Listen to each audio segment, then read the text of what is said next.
The federal government says it wants to level the playing field between news, media, and digital companies. It wants digital giants to pay Canadian media outlets for use of their news content. Parties have to reach an agreement on their own or face a binding arbitration process led by the CRTC.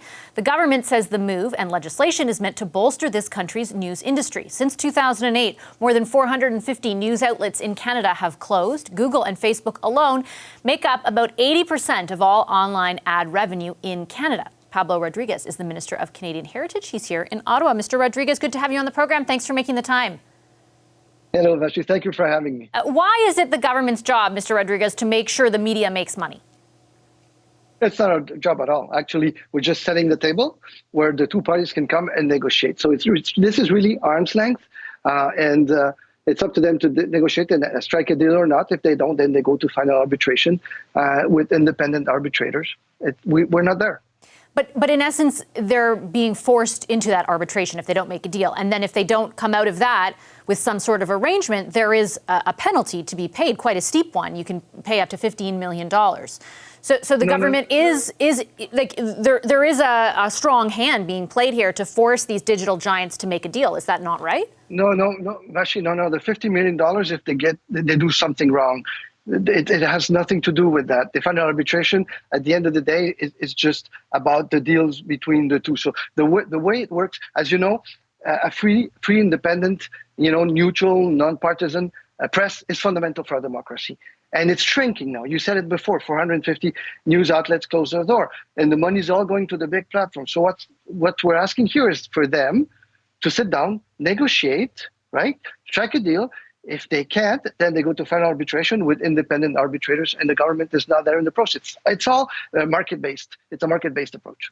Okay, let me challenge you for that on that idea for a second, just because I think there are a lot of industries that have suffered because of the advent of online ads, right? And the idea that the big companies certainly have figured out the best way to get those ad dollars, because I think advertisers, companies that want to advertise say, hey, I can reach certain people on Facebook, a lot of people, maybe more than I can on a traditional news outlet. I also can target my demographics very specifically. Like I said, there's been other industries that have suffered because of that. But you don't see the government setting up a process like this for them. Does that not open the government up to criticism that it is trying to influence the media, trying to make sure that the media makes money? Never. The key thing here is, well, there's a few key things in terms of principles. Freedom and independence of the press. That guides us all the time. Then transparency. How can we make this transparent, that people in the public see what's happening? And that's what guided us throughout the work. We took, as you know, the Australian model, and we improved it a lot. How? By increasing transparency. We're going to have the list of the news outlets that will have deals with the big platforms. There's going to be a yearly report.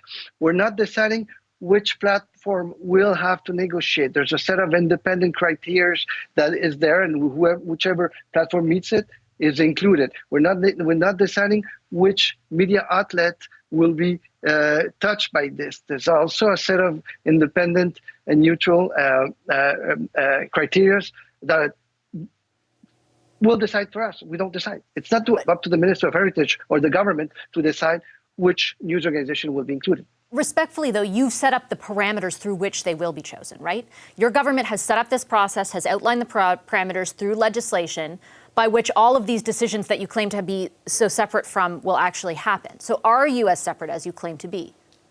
Of course. Oh, yes. As I said, I'll give you the example. We're setting up the table where the parties come and negotiate. And we're really arm's length. We're not there. We're not involved. The criteria will determine which platform is included, which media outlet is included. And CRTC will be monitoring that, but there's a very limited role because it's not the CRTC that at the end of the process does the final arbitration. There's a group of people that are chosen both from the platform and the news outlets. They put in a group and then they pick 3 of them that will monitor the final negotiation. So we're not there. So if it's so independent and if the government will have no role in this, why is this legislation even necessary?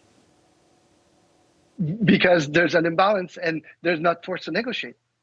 This will bring them together.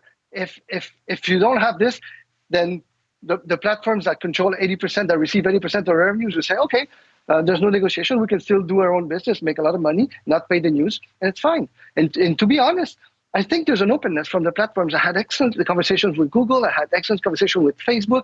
We keep discussing. Now the bill is there. They're analyzing it. I expect to speak to them again. My door is always open. And also, same principle with the opposition. I think that there's some consensus in the House of Commons to support such a bill because all the parties say that the market-based approach is the right one.